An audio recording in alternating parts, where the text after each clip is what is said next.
Hello and welcome. My name is Steve Pugh. Every week I try and speak to interesting people on something called the Growth Strategy Podcast. And my background is all business strategy, growth, that kind of thing. But actually one of the things that I think is often missing for real world people with real world businesses is to speak to people like them who've been on the journey, who have really good kind of information and knowledge to share, or actually they're just really interesting people that I think it's worth kind of, talking to for 30, 40 minutes. So last week I spoke to a guy called Tim Ward, who's an entrepreneur who's got a startup, which is great. Today, I'm going to introduce you to Ian. We're going to go through a really good conversation for 30, 40 minutes. Ian is a business leader, has been for a long time. He also got into podcasting years before I did or anyone else did. And actually, back in the day, he actually asked me to be a guest, which I never ended up doing. But actually, it's brilliant to kind of role reversal. But there's so much experience and stuff that I want to talk through. Also an incredibly popular guy as well. So hopefully a comment, I'll ask Ian at the appropriate time, any comments that kind of come in. And yeah, hopefully you'll join us for a really interesting conversation. So, Ian, you're now live. Would you like to say hi to everyone? Good afternoon, Mr. Pugh. Hello, everyone. And I'm going to start right from the start. I love your background, by the way. Very like Premiership footballer, almost. I won't be putting my boots on ever again, I don't think, Steve. Are you Newcastle fan, Sunderland, neither? Sunderland fan, Stephen. Sunderland, come on now. I thought, but I wanted to play dumb just in case I got it wrong. Well, surely my content on social may mention SCFC now and again, or actually South Shields as well, because South Shields are doing really well. Oh, cool. But I must also, one of my favourite things is just winding people up because I know how much Mackems hate Newcastle and vice versa. Yeah, it is a bit of a religion up here, isn't it? So it's funny. So for the people at home, what will be interesting today? So we're going to talk about business stuff. We're going to talk about Ian's career. We're going to talk about podcasting. Probably going to talk about tech because people always ask me about stupid stuff that I spend money on, like lights and sound curtains and cameras and stuff.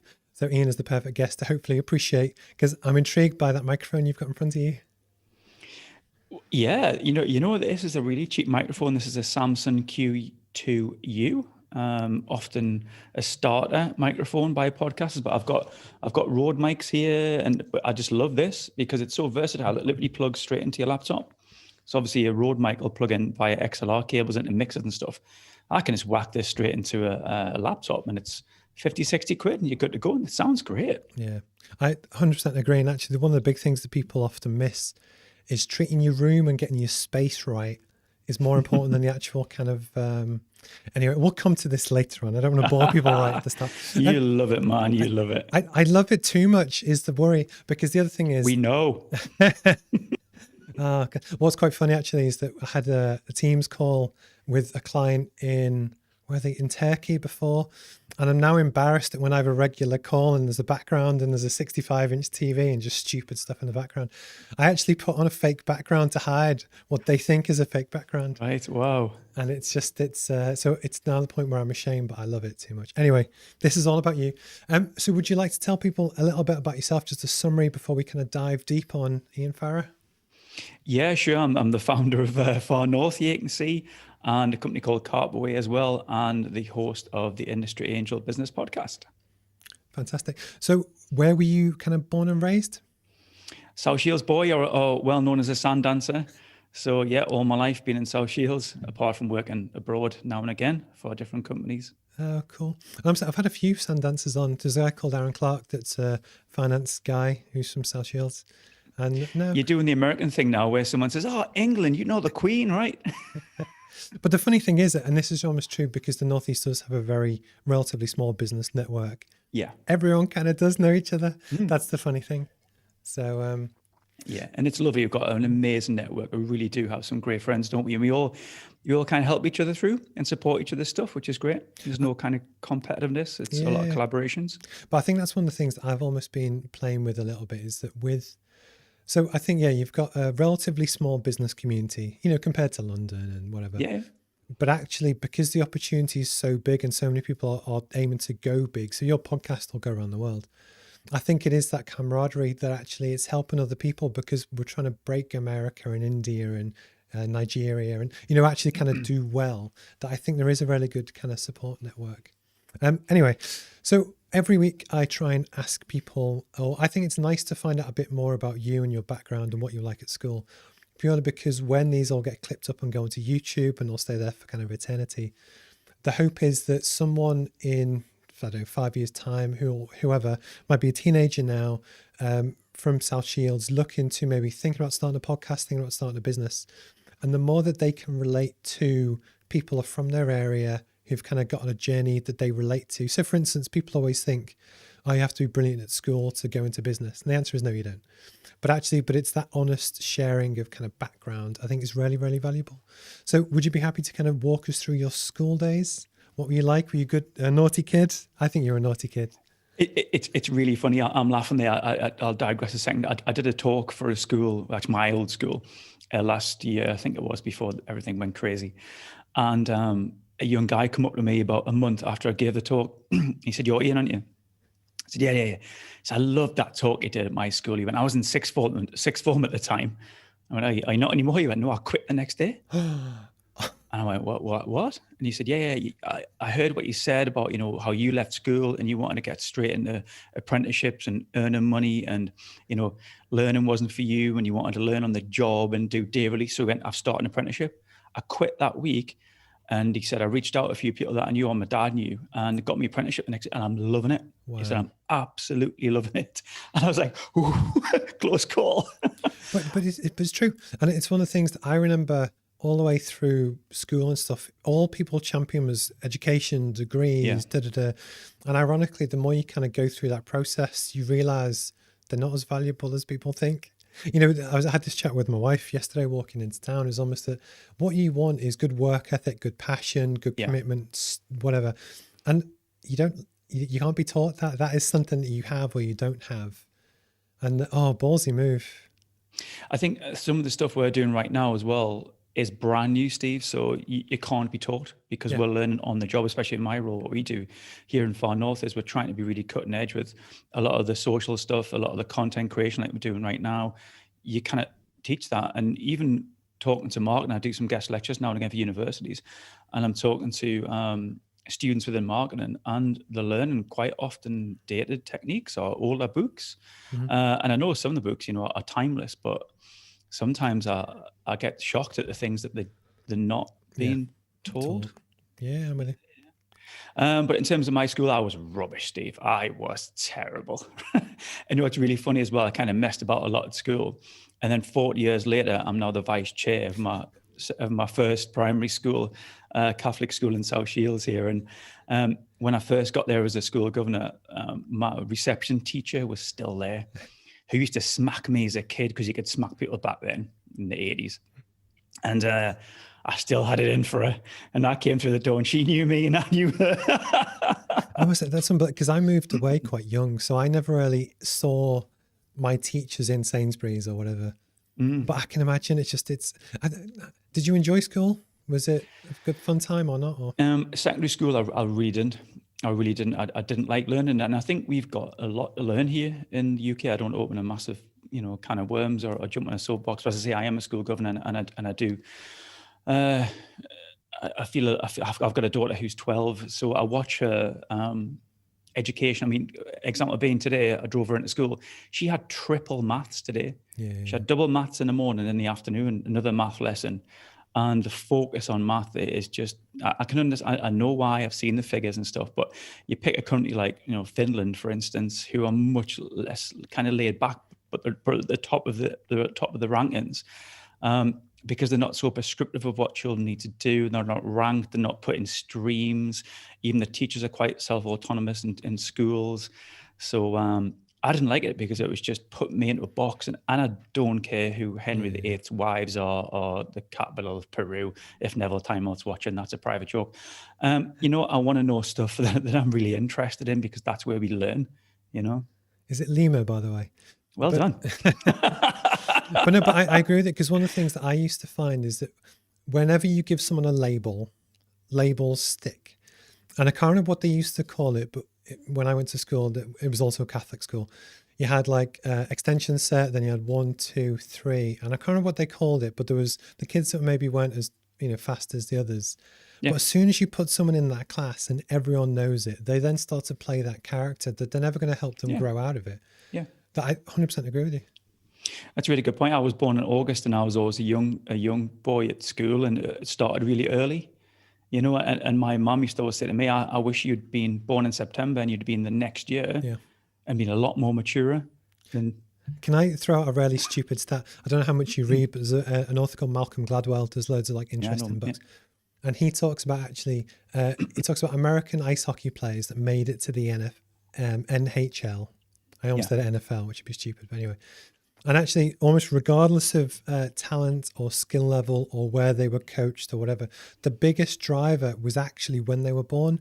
And it was all to do with that when you look, it'll be the same with Sunderland or any football club or whatever. If you're born in August, you're in the same class as someone that's arguably a lot older than you, a lot stronger than you, whatever. That when you're constantly then for the next 15 years compared side by side against these dudes, they're always going to be bigger, stronger, faster on average. But that plays a massive difference throughout your school. So I should really resent my brother that was born 23rd of September. I'm a June boy, so I'm at the opposite. Yeah. But I think what you're saying is completely true. And likewise with academics, if you're born in September, you in theory have 9 months more development than people that don't. And that's really bad if you think about it. Mm-hmm. Anyway, so how did you like go through school to the point where, like, did you do A levels? Did you get a job? How did you? Yeah, as soon as I left, I'd kind of realized that I should have been actually doing some work in terms of revising. So I went straight back on night classes and had to resit GCSEs to get into the college or the course that I wanted to do. So I started work and then doing day release, like an apprenticeship sort of scheme, but doing day release. So I had to do a BTEC first certificate because I didn't have enough to do my ONC before going into HNC. And then I also did A levels on an evening as well. So really when I left school, I thought, what have you just done? You just absolutely blew it, man. And then I had to so this is what I'm saying to my kids, don't do what I did and have to catch up on evenings when everyone's playing football and going out and I'm back in night school, trying to catch my qualifications back up. But anyone that has been through that, I think, and you can correct me if I'm wrong, but when you've had almost a setback, if you're strong enough to fight through it, for me, that's where you get your drive and your passion from that probably still burns inside you now, that actually in many ways gives you an advantage because a lot of people don't have that. So I think it's it can be a horrible time to kind of go through, but actually, that could be part of the reason why you've done so much is just that. What was really interesting is that I studied engineering and I was atrocious, Steve. I know that's your background. I was absolutely. I'm rubbish as well. Don't tell anyone. Honestly, they might stop paying me.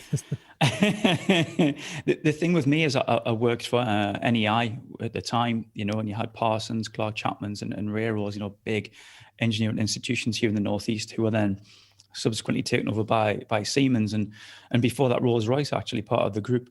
And I was a very small fish in a huge pond of absolute rock stars. I'd be sitting next to people with PhDs and masters and obviously degrees. And I'd be sitting there like thinking really lost and feeling quite inadequate, that I was just terrible. And I remember reaching out to a guy who was in a different department to me. And I'd heard him talk on communication meetings, toolbox talks, town halls, that sort of stuff. And I loved the guy. I was really impressed by the way he was. And this was before mentorships were a thing. Mm-hmm. And I went and had a chat with him. I said, have you got 5 minutes? And I said, look, I love what you do. I'm over in the other building doing engineering. And to be honest, I'm not very good at it. And he went, what do you want? I went, I want your job.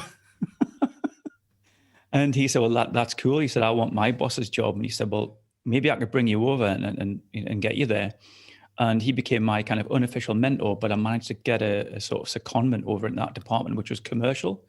And it was all about sales and, generating relationships, having real talks, not just playing with Excel spreadsheets and trying to do 3D draftsman's drawings. And it was just something that I just excelled in. I absolutely loved it. I was buzzing. I was absolutely buzzing. And that was it. I was away, because I'd found something that fitted. I'm the same. I found out at uni that it was funny because when you go from school to uni, that's how I found it, was that you were the big fish in the small pond to suddenly you're in a much bigger pond. But it was the diversity of the people. So, for instance, we had a large number of the people on the course were from China, and people different backgrounds, and they were just blitz, like they were like computers. They would just blitz Yeah. the maths and whatever. I was embarrassed at how bad I was compared to it. But as soon as you ask a group activity for leadership, creativity, Yeah. how do you solve this? How do you bring people together? How do you organize people? They couldn't do it. And actually, I found my niche. I like talking as well, but actually, so it's good to understand it, but I know I'm not very good at it. And that's where I built my whole career around, actually. But I do like talking to people. I like doing creative stuff. I like being techie with stupid stuff that nobody else wants to do. And again, so it's brilliant that you found what your passion is, or found out what you're good at. Yeah, and interesting enough, what else I found out was I went to work with an SME. There was 30 of us in a company, and that's again where I really found out my passion, because when I'd worked in some of these real large establishments, I got into an SME, and a friend of mine asked me to join. And I was just amazed. I was like, well, where's the process for this? We don't have one of them. Right, well, who does this bit? Well, you. Right, okay, well, I need one of those. What do I do? We just go and buy it. And I was like, this is weird. Well, I had all these processes, and we used to turn like an oil tank, and now we're just very, very agile. And I absolutely loved it. And I joined as BDM. I was then head of sales and marketing. I was then asked to join a board as commercial director. The company went through a management buyout, subsequently acquired. And, that was a 25-year-old business that I joined. And then suddenly, 10 years later, it was acquired. So I'd really found my niche as well within the commercial side, within an SME. And that was it. I was just, again, buzzing, I must say, I think SMEs don't get enough credit in terms of a uni or at school. It's always Rolls Royce, big companies, big Google, whoever. And actually, for most people, most people do work in SMEs, but the career progression, the potential to make an impact, the potential to develop is miles and miles and miles better in small companies, because bigger companies need structures. But so it depends what you want. But no, fascinating. So how did you then go through to the point where you started your first business? Yeah, don't get me started on innovation within SMEs, because that's where it is, and that's where all big companies know that, the government knows that, and we should be backing SMEs much more than we are. So I'll come off my soapbox now. I started For North about 6 years ago. I'd come out of that business and I had 7 months off, and I was just really, really stressed out. I often talk about my burnout journey. I burnt out 3 times within my 30s just by pushing too hard. Wow. By working overseas, by working long hours, and just going all in to grow the company. But I also got quite addicted to winning work. It was like gamification. I was incentivized, so bonuses, commission. And then we start, in my 30s, we wanted a bigger house, more children, and you just thinking, if I can just make that sale, and if I can get it in this year, then that means we can buy that house, go on holiday, whatever it is. And I was just push and push and push until the point where I kind of burnt out. And when I started this business, I was like, that's not going to happen. That's not going to happen to me, and that's not going to happen to my team. I really don't want that ever to happen again. So I built this business to help other people's companies grow through sales and marketing. But I built it based on culture. I didn't base it on figures, Steve. I didn't sort of put targets in place. What I wanted to do was just be good to people, have a really good culture, and the numbers take care of itself, just down to relationship building. And it has, it's absolutely. I've never worked a day in the last 6 years. I absolutely love it. When did you? I'd love to pick your brains on the journey, purely because I speak to a lot of people that, a lot of whom are in employment, but they have the burning idea to start a business, all the way through to people that are just started, etc. Yeah. But almost at what point did you get the itch? Because obviously, I guess when you had some time off, you could have got another job. Yeah. What was it that made you want to take the leap? I think I'd gone through a really bad time at work, Steve. I literally couldn't work for anybody. I think I became quite unemployable just through working through bad cultures. I'd done a little bit consultancy work after that as well. And I just was seeing companies that are just purely led on short-termism, trying to grow, not looking after the teams, very much figures based. And Very common. I literally can't do it. It's not me inside. I kind of really grill a colleague because they haven't performed in the way that I wanted them to perform or the company wanted them to perform. So, everyone will say, I wish I had the opportunity to start a business. I've heard that many times and I just can't do it. Or even things in life, Steve, people will say, I might get married next year, or we're going to move house maybe in 2 years' time. Manana. Maybe next. Yeah, of course. And we might have a baby then. It's just like, now you got to do it now. Because I always didn't want to have that shoulda, woulda, coulda thing, or get into like maybe 60s, 70s. And there's lots of entrepreneurs do start businesses at that age. But I wanted to do it. And I think I was 40 actually. I had a huge mortgage as well and everything. I'd really had mortgage anxiety. I was looking at my bills thinking, I've got to earn this. And then actually when I dialed it back, I thought, well, you don't need all the flash cars and, the nice holidays and things like that. Cut your cloth accordingly. So basically I just looked at what was the least I could live on and then thought, right, could I start a business and pay myself that? So I always say to people, I'd never earned as little, I'd never worked as hard, but I'd never been as happy. Yeah. Well, it's funny because I used to our career paths are actually very similar because I've worked in sales and business development. And then likewise, I always wanted to buy nice cars. And for me, it was the point of when I was growing up, I could never have had them. Mm-hmm. And actually, so to achieve it was a really big personal achievement. But actually, once I'd done it, I was actually quite happy to sell it and let it go. But actually, when I started this, I did exactly the same. And I actually sold when the second lockdown was going to hit. I had an E-Class Mercedes, and it was just, I wasn't using it, but actually it wasn't making me happy. As where the fulfillment of actually just doing this and talking to you now makes me happy. But it was the point. So I drive a almost 10-year-old Kia Ceed now, and I absolutely love it because it just gets me from house to here. And for me, the joy is in the creativity of trying to do something, even if it fails. But that's where I get my contentment from. It's got nothing to do with, fancy things. That being said, it had its place and it helped me in the journey. But now, exactly what you just said, I've never earned less, but actually I'm really enjoying it, which is cool. It's funny you talk about failure. In this country, failure, it's frowned upon. It's like a scarlet letter if you fail, if you haven't succeeded in the company, or you've tried another company and it's went bust. In other countries, that's kind of like experience. And in America, they celebrate it a lot more. Yeah, 100%. And it's quite frowned upon here, and I just can't get my head around it, to be honest. So you mentioned Far North. Would you like to give a completely 100% sales pitch to what it is and what it does? We just help people grow, Steve. That's basically how I term it as, through sales and marketing. So the company's split. I do a lot of business coaching, mentoring, and the training side. And then there's another side of the business that kind of gobble up everything that comes out of that. So when I go in to meet people in the organizations, they'll say like, I wish I could have more leads. Right, okay, tell me a bit about the business. And then, so it's like upskilling them, but it's like, right, okay, I think what you need is maybe a new website. Let's have a look at your social media. Let's have a look at your branding, your marketing, digital stuff. So that gets all done as well by us. So sales and marketing for me was hand in glove. In the last business I was in, what I noticed was we'd have marketing companies come in and try to give us a website, but they knew nothing about the company, and they knew nothing how we sold our products, and nothing how we generated leads. And that's, you've got to take a holistic approach to sales and marketing. And there's always been a bit of friction traditionally with those two departments in a bigger organization. But I think when you properly understand it, marketing is all about understanding the customer, understanding yourself, and understanding the market. And that's what I called this morning with a company that of a very niche techie engineering type product, and they want to sell to major multinationals. But the one thing that you need to be able to understand the client and the product to really find the pain point and find the chat up line, as I call it, to be able to have a message which triggers with them to get their attention.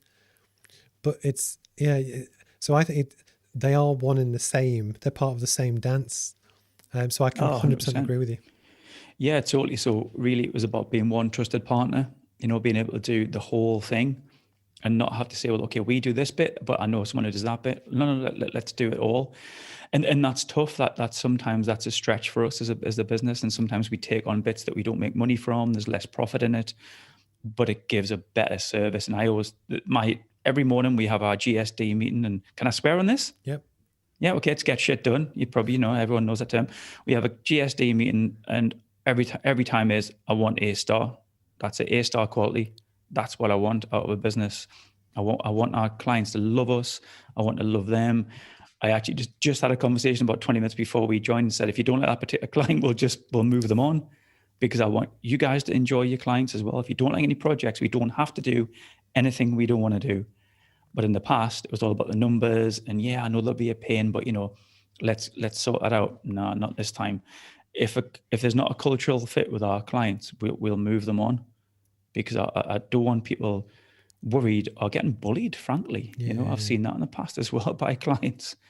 That kind of upstairs, downstairs relationship happens a lot. And like, even just the expectation of something comes in like 7 p.m. on a Friday, and it's the feeling of, do I do it now or do I wait? Yeah. And sometimes it's been on the client. Some people are a lot more understanding than others, but there's a balance there. So when you set up the business, did you have a dream about what it was you wanted to create? That's a really good question. And I often answer that with this kind of diagram, and then it goes straight and then a bit more curly, because you never start a business and then a nice straight line where you think it's going to go. Your clients coerce you, your own interests do, technology changes, your friends get involved, your family push you, and you listen and you learn. And so this business has just gone round and round and round. And so no, this bit that I'm in right now is nowhere what I thought it was going to be 6 years ago. 6 years ago, I just thought I'd be a consultant, Steve, to be honest. I just thought it'd be me. I'll try and replicate my income and have no staff, because I'd had a lot of problems in the past, and just people not working, good culture. I don't like him, and she said this, and just thought, I just can't deal with people anymore. I'll just be a consultant. And then slowly but surely, something had to give. I had to bring somebody in, because clients stop pushing you and coercing you. And actually, I wasn't at that point mentally, if I'm honest, to open another company with people in it.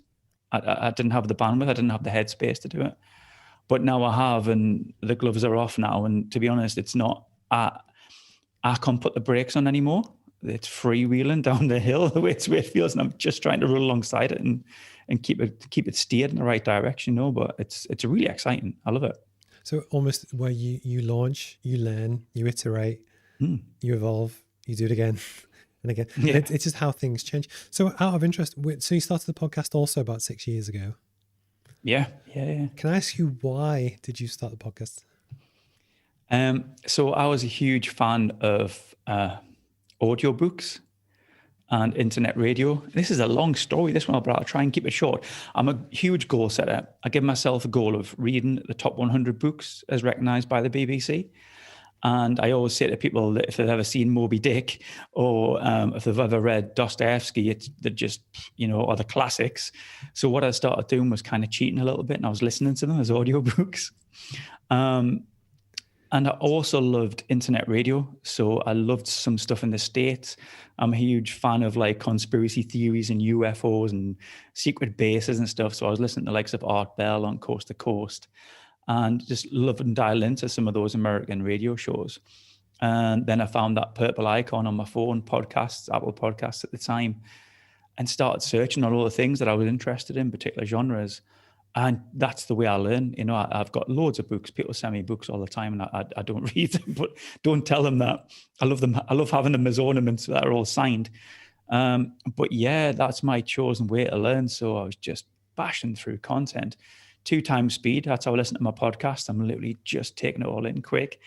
And then I thought, if I'm going to start a company, why don't I kind of document it? And, I'm 210 episodes or something. Out of all them episodes, I've spoken to some absolutely amazing people. So I'm also learning as well, quite self-indulgently. I'm meeting fantastic people and learning from them. So, people often say, how do you monetize your podcast and things like that? Well, it was never about money. You don't make money from your podcast. You make money because you have a podcast. Sometimes people will say, well, I know you in that particular field. We like what you do. Can you come and work with me? So it was never something around the money. It was something to document, to create content like you, Steve. It's exciting. It's great, isn't it? You create. Do you still get nervous? I've got to ask. I don't, but I'm going to put a massive but in here. So I'm a keynote speaker as well, Steve. So I'll speak at conferences about various topics. I'm a member of the Professional Speaking Association. So I can talk and do lectures, and I'm fine. I'm totally fine. It's like crossing that white line when you're a substitute. You come off the bench and you want to cross the white line. You're excited. But you made me nervous before you came on because you did all your little techniques and you were getting yourself in the zone. Well, there's a reason why I stand up. I'm like, oh my word, where's this going? No, but so for instance, on my LinkedIn, I remember the first time I ever thought I would even try to live stream, because I knew I wanted to do it because I could see the potential of the internet and to hit lots of people and stuff. But when you've got quite a few connections, like they all see it or it all pops up, and if it's garbage, it's scary. It's scary. And even now, like I'm kind of a bit more relaxed now because I've kind of got a better setup and stuff. Mm-hmm. But I still get nervous doing it. But once I kind of relax into it, I really enjoy talking to people. And what I've almost found is that and you probably see this as well. So on your social media, on your LinkedIn, you might have 10,000 people. 9,050 will never comment, never like anything, but they still watch it. Yeah. And, they often actually really enjoy it. God knows why they don't like or comment. And then you'll have a few. So hi, Saratha. We've had a few people kind of comment and stuff as well. But and then you have your core niche that actually kind of interact and stuff as well. But it's still kind of, hi, Rory. And so is that a question then, quality over quantity, Steve? So would you rather have 1,000 engaged people or would you rather have 10,000 as your network? Well, but this is why I was interested to ask why you launched the podcast. Because for me, my core revenue at the moment is consultancy. And actually, I'm good at it. And, I wanted to make sure that anything I do, I really throw my heart and soul into it, that I want the quality to be good, with the idea being that, if I was doing this from a crappy webcam with terrible sound, that might reflect on the quality of my service. But the reason I do this is that I have realistically 3 main clients that pay me on retainer every month. If, and that's been going on for like a year, if one of them is to drop off, I might choose to add another, but I wouldn't want to handle 2. So actually, although I pump this out to a lot of people, I'm actually only aiming at maybe 10 people. And everything I do, the live streams on a Friday, the podcast, the interviews, everything is actually about developing relationships with a very small number of people. Yep. And that's why I do it. So my way to monetize is in building relationships and stuff. Because the other thing that I found as well is that people like to work with people they see as being consistent. So even if they don't like this and they never watch them, knowing that you're going to show up every week and commit to it and the quality is good, it keeps you on people's radar that from a business development point of view, if they ever want to buy what you're selling, there's a higher chance they're going to pick me because I'm on the back of their mind. Agreed. Yeah. And it's added value because what you're doing is now you're constantly giving free content and free value to people that they're enjoying, because they're getting half an hour of content and they might get a few golden nuggets, and that might actually change the way they do their business or anything, and that's free. All free. But the same with you, and it's almost one of the things that I did also notice is that when obviously people don't care about me, some do, but they love to hear your story, and especially your friends love to see you do this. That when I always find that I always clip this up and I'll do it as a separate clip that I repost as like a 10-minute thing. And it's that because when people can catch up with that at any point, it gets the biggest traction. But people love to see their friends do well. So actually it's then as you pick how do you pick your guests, or do people approach you, or a bit of both? I'm just out of... I think I'm going to say, do you pick your friends? No, but for the podcast, in terms of do you from a bit, because obviously this is a business strategy related podcast. Do you ever think, well, actually, I'd love to work with those people? So, for instance, Greg's brilliant Northeast company. I love the marketing, love everything they do. Have you ever thought, actually, I'd love to work with Greg, so therefore I'm going to approach the CEO at Greg's if he wants to come on? Have you ever used it as a tool? No, it's an interesting one, this one, because we get 30 requests a week, maybe now, to come on the show, and we probably take 1% of them. Because they'll be just scattergun approach, sometimes they've just changed Ian in the email and it's blue and the rest black, or awful stuff. And if you're ever in sales and marketing, you'll know how to write a good email. That's not the way to do it. So I'm more interested in who the audience want to hear from, but also topics that the audience want to hear about as well. So I had a guy ask me to do a Brexit show. I've had a Bitcoin request. Cryptocurrency stuff, and of course, so I'll go out and look for that particular person. But in terms of reaching out to clients or potential clients in some of these companies, You know what, Steve? I love the underdog, right? I get a bit when I'm talking and I'm in a conference. I'll come off stage and I'll be sitting there and I'll be really intently watching other speakers about how they're doing, what their stories are, because we all learn from stories. We're all storytellers now. They're all talking about the Amazons of the world and the Jeff Bezos and the Tesla stuff, and I'm like, we've got so many amazing companies here in the Northeast. So I don't really have much interest in some of them ones that turn like oil tankers. I really want to know about the underdogs who are really in the trenches right now. And you know, if I can give them a little bit of a leg up and expose them, then awesome. That's so exciting for me. Same, because that's the same approach I take. And bear in mind, 99% of businesses are SMEs. Yeah. Because the other thing as well is part of the reason why I do this, and I'm sure it's the same for you, it's almost that you get a lot of people that talk the talk, but not many people actually put their cock on the block and actually do stuff. But you know what I mean? But it takes balls to actually, so if you're telling, I remember years ago, I was at a company and we were looking at marketing providers, and there was one lady in particular, I had a meeting with her, and we met in Krispy Kreme in Gateshead near the Metro Centre. Yeah. And she was saying, "Oh, Steve, you should really do more video." And I was like, "Well, I do, you might have noticed." But anyway, this was years ago. And she was like, so I said to her, "Well, do you do video?" "Oh, no, we don't do that." I was like, well, why don't you do it if you tell me to do it? "Oh, yeah, but it's more like do as I say, not do as I do," or whatever. Yeah. But it was just a lot of people talk the talk, but they don't actually do it. And that's one of the reasons why I also like doing this, because obviously people will see you try and fail, but at least they'll see you try. It was where a lot of people don't even get that far. And by the way, Chris Owens is calling us Mr. and Mr. Live stream. So it's like how cool is Chris though? He's taken my picture on Wednesday. Is he really? He is. He's good, man. He's good. I tell you, the thing about Chris is he makes you feel so relaxed. You know, where these people tell you to smile and move around, and Kenny shows us he just lets you do what you want to do. He's cool. So Chris took my picture I think it was last August. It was pre-lockdown, but he took my picture last year. And when he announced that he was doing his deal, which is tomorrow Wednesday, maybe space is available if you get in touch. But what I love, but I appreciate his craft. But again, at this point, you have lots of really great photographers. But when we were saying about the consistency of doing a podcast or a live stream with the Northeast Times every month, I don't have one to hand, but it was just his artwork month after month after month. And obviously when I was doing my PhD, I started a photography business then, but I really appreciate the craft, and that's why I'm shooting at f1.8 now to blur them. But I appreciate it. But then likewise, but with Chris taking my picture on Wednesday, I've got ideas, but I will trust whatever he wants to do, because he's a lot better than I am. But I love working with really good people, and that for me is the fun bit of actually doing this, because actually in previous jobs there was always someone else holding the purse strings, and it'd be like, okay, I want to spend money on this, do it on the cheap. And that's almost part of the reason why I had to learn to do everything, because I had to, because nobody paid. And actually, but now I'm doing my own thing. It's like, I want to work with Chris. I'll probably book photos with Chris every 6 months. It's that I just love working with good people. So I'm sure you'll get a few free photographs after all this plug. I mean, I know his stock's really high, but wow, it's just rocketed again, isn't it? But no, he's a great guy, and it's just I guess I'll see him again on Wednesday. Can we jump back to your podcast, please? Just because people always ask me, and I said I'd ask, and then we can talk about it. So what was your setup when you first set up? Did you just use a phone, or how did you kind of get started?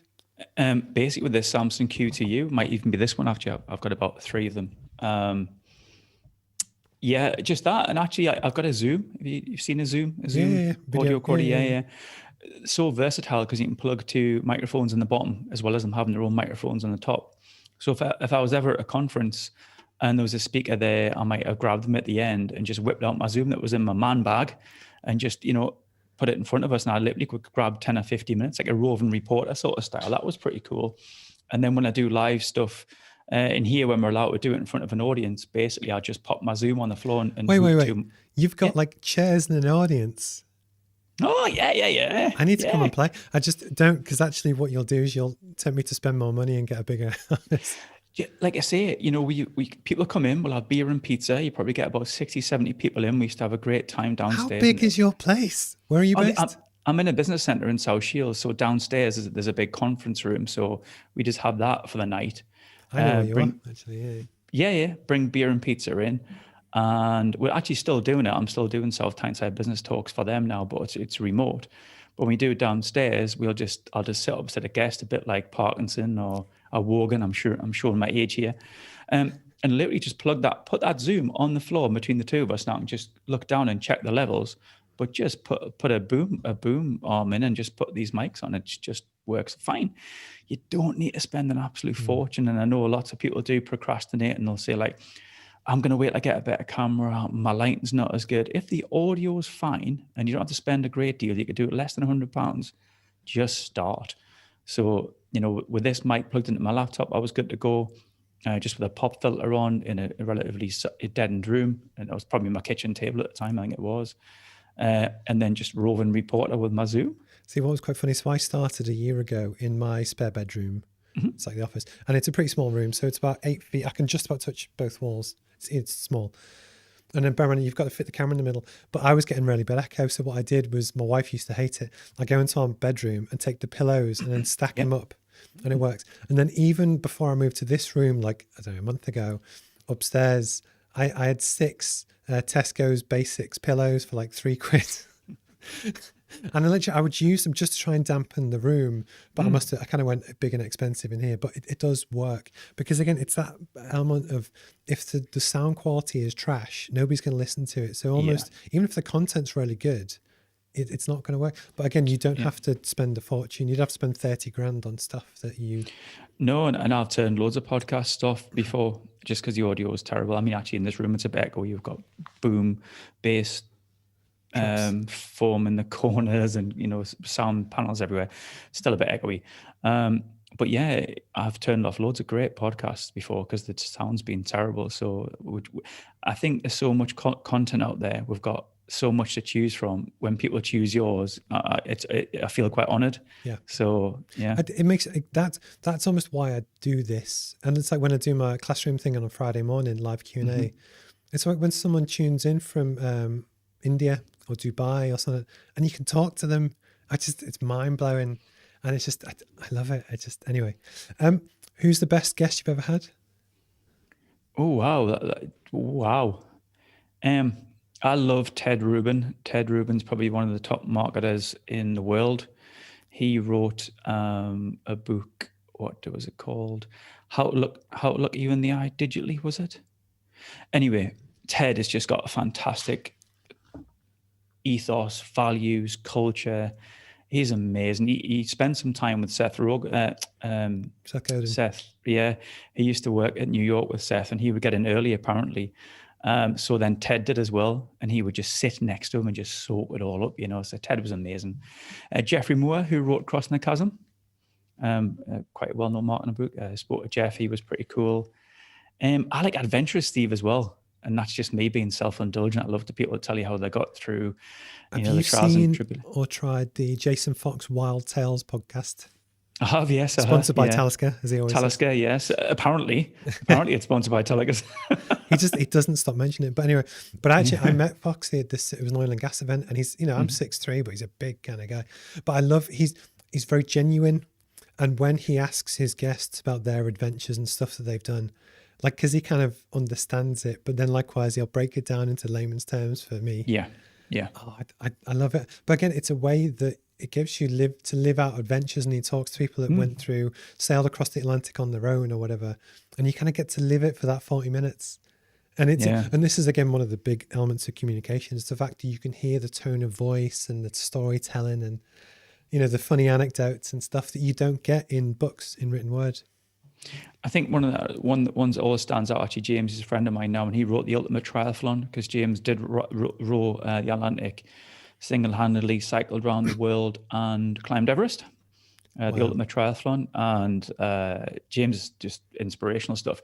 And I think when you hang around, if you like, you probably heard the average of the 5 people that you hang with. When you include people like this in your network, you quickly realize, well, I certainly did, that I really haven't done much. So now it gave me a little push to do things. So I'm always setting myself goals because I'm inspired by others. So it's, I love meeting people. Because what's also fascinating is when you kind of dig into the stories and you kind of connect with them and whatever. Many of the adventurers didn't make any money. they did it because they were passionate about it. Yeah, But back to the yeah. point of what you were saying about at the start, it's when you really find your passion. It's got nothing to do with how much money you make, and it's just if you have an interest in fun life and good stories and good banter. And back to Wogan had some of the most underappreciated banter of like the 80s and Oh, 90s. I loved him. absolute legend. If you ever seen him on Eurovision, my word, what a humorous guy. Fast. Yeah. Yeah. Who's the worst guest you've ever had? Um, Don't say me.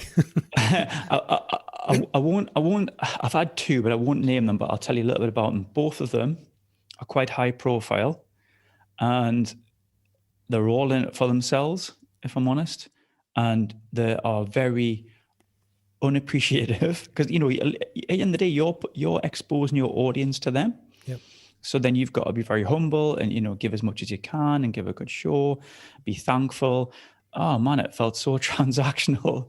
And it's one of them ones where like, don't meet your heroes kind of thing. So I really looked up to these pair and yeah. So yeah, I've had a couple. I've also had a couple who've slipped the net, when they reach out, Steve, and you think, oh, they'd be pretty good. I'll put them on.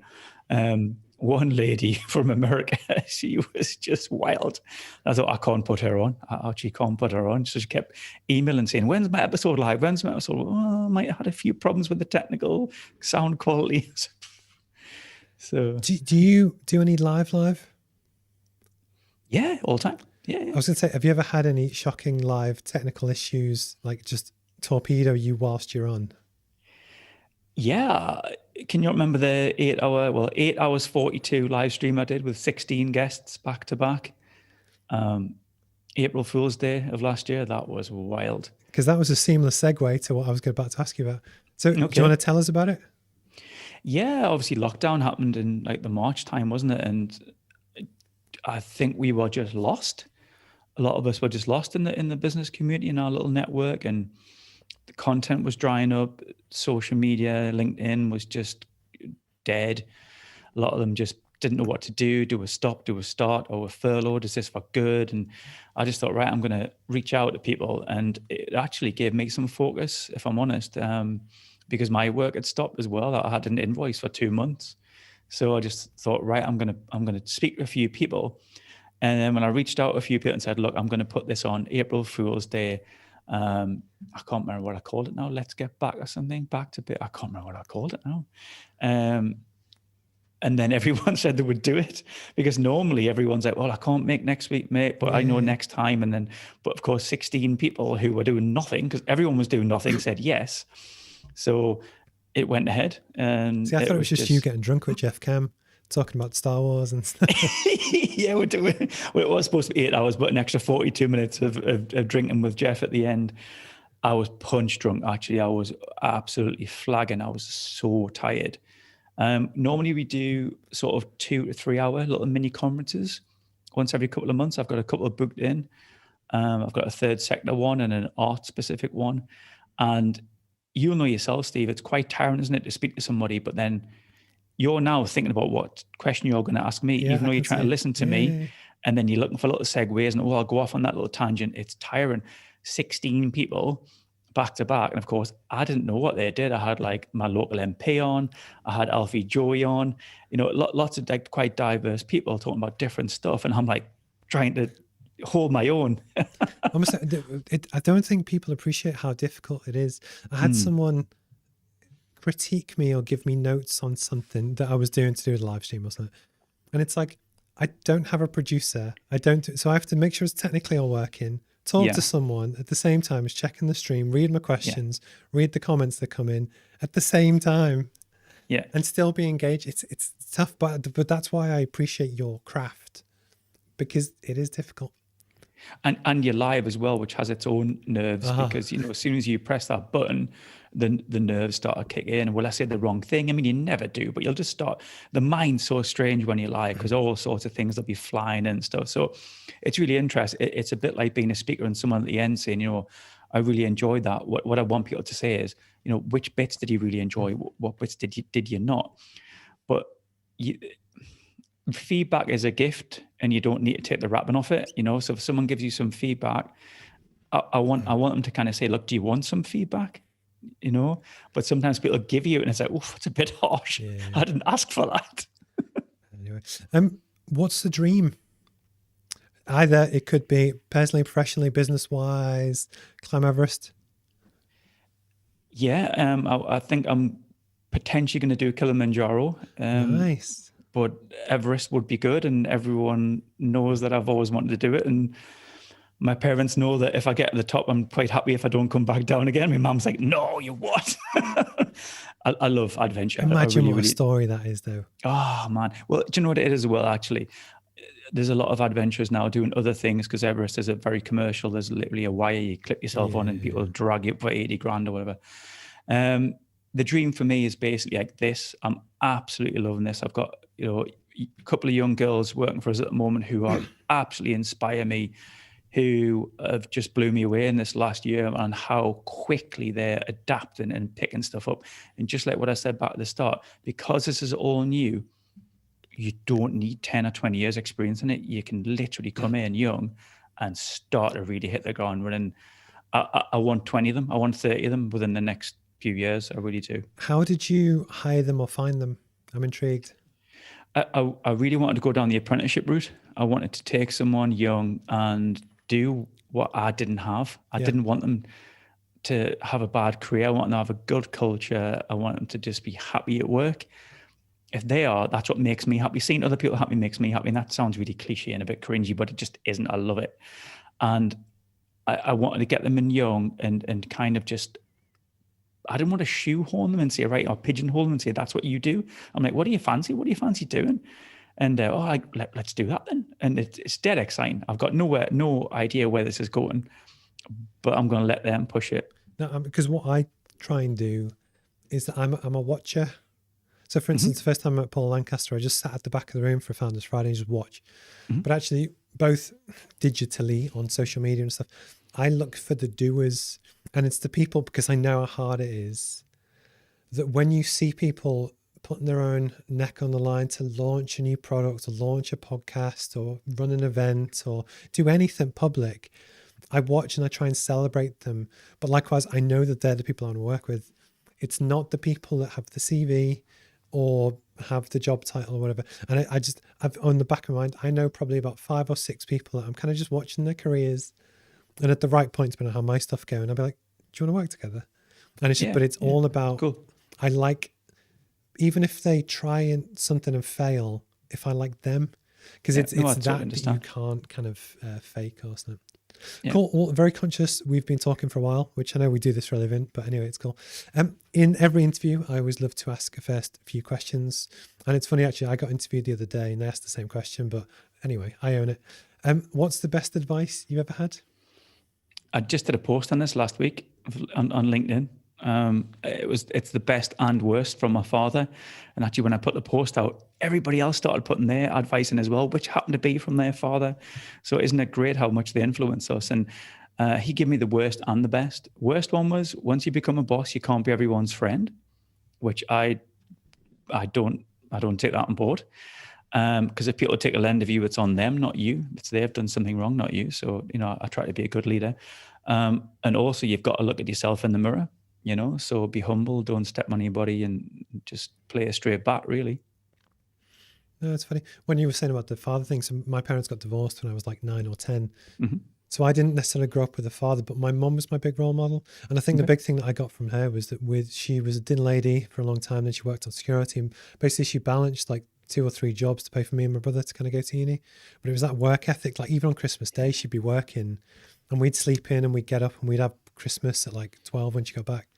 But it was almost where I think it's what you're exposed to when you're young is what almost guides you. Actually, really interesting. Have you ever heard of Masterclass? It's like an online app stroke website stroke thing where basically Gordon Ramsay teaches cooking and Annie Leibovitz teaches photography and stuff. Anyway, and one of the ladies on it is Anna Winter, that is the creative director at Condé Nast, and she was the person in Vogue. Like, have you ever seen Devil Wears Prada? She was the woman behind that, which she got a bad rap with. But anyway, but she learnt her craft when she was like 16, 17. Her dad was an editor in a newspaper. And she kind of got dumped with the jobs that nobody else wanted to do. But, without a degree, she just learned on the tools, the hard way. And she just did it. So the point that when she actually fashion took off and she got successful. But that work ethic that she learned from her dad, and one of the interesting things was she was saying that back in, this was like the 60s and 70s, I think they had 14 different editions of a newspaper that they had to get out every day, which was from the Racing Post in the morning all the way through. So her dad was just like decision, and it just embedded in her. But what was interesting was that although I knew of the character, it was only when I really learned more about her story, I really kind of bought into it. And I think that's something that you get with podcasts or live streams or long form content, that there'll be people that might not have known you before this, but to be like, I quite like that guy. I quite like his approach. And you just don't get that with little clips or text or whatever. Yeah. If you were to give advice to your younger self, and I promise this is the last question, what would it be? Just do it. That's it. I always live by that Nike motto. I love it. I always say it's 30 years old. It's a catch-all, no matter what your ability is or anything, just do it. Simple. Is there anything you would like to talk about, plug, anything before you go? Yeah, I'm not a fan of plugging anything because I don't Plug want your own anything off anyone. podcast. Plug it. Well, you can see in Industry Angels, my podcast, but I'm just humbled that you've asked me to come on your show, Steve. You're doing so well, so thank you so much. But I don't want anything off anybody. But the thing is, the reason why is because I knew you'd be able to add value. That, likewise, there's a lot of people that want to pick your brains. And what's always interesting, I find this from my wife, is that people like to hear the same information from different people. It's almost like a sense check. So the amount of times that I've said to my wife, it'd be a really good idea if you did this, and she'll just like poo-poo it. Then one of her friends will say exactly the same thing. And she's like, I took this advice. So I knew that you would help inspire people about the wonder of putting yourself out there and doing stuff. Yeah, putting yourself out there is a great thing. I'm a huge advocate for content creation. So if anybody is watching and they're thinking about starting something, just grab your phone, put yourself out there, get yourself on LinkedIn. There's no haters, right? No one's out there going to hate on you. Just get it done. Cool. What time are we on? We are virtually on the hour. I really appreciate your time. It's been a pleasure to speak to you. I loved all the backstory and almost listening to your journey and how you got there. And likewise, almost, some of the swapping stories about why you podcast and why you do things, because everyone's got different reasons. But actually, there's a lot of benefits to it. And basically, thank you for your time, and hopefully we'll catch up soon. Can I have a quick one to you? Can I ask you a quick question? You can ask me whatever you want. You talk about your mum there. Is your mum still around? Yes. When your mum asks you what you do, what do you say to her? It's funny when no, I'll be 100% honest with you. So my mum didn't go to uni. She's very bright, but she just, at the age and stuff, she was never given the opportunity to do that. When I said that I wanted to go to uni and do mechanical engineering, as in like a master's degree to design jet engines and stuff, she thought that meant like fix tills and, be a mechanic type hands-on stuff. And it was, and she understood when I graduated and went into construction, because she understood what that was. But when I went back to do a PhD, she's very supportive, but she doesn't necessarily understand the technical bit. And to be honest, as long as I'm happy, that's all she cares about. But nice. What do I tell? So it's funny that I know she doesn't watch these, but actually she probably kind of does. I don't know. But I think we've got that kind of relationship where it's not that she never says well done, but she doesn't have to. We've got a really good relationship. We speak every other day or so. And it's a mutual respect kind of thing. And the acid test, ironically, is that if she died tomorrow, would I be okay with it? And I would, because there's nothing that's unsaid. Does that make sense?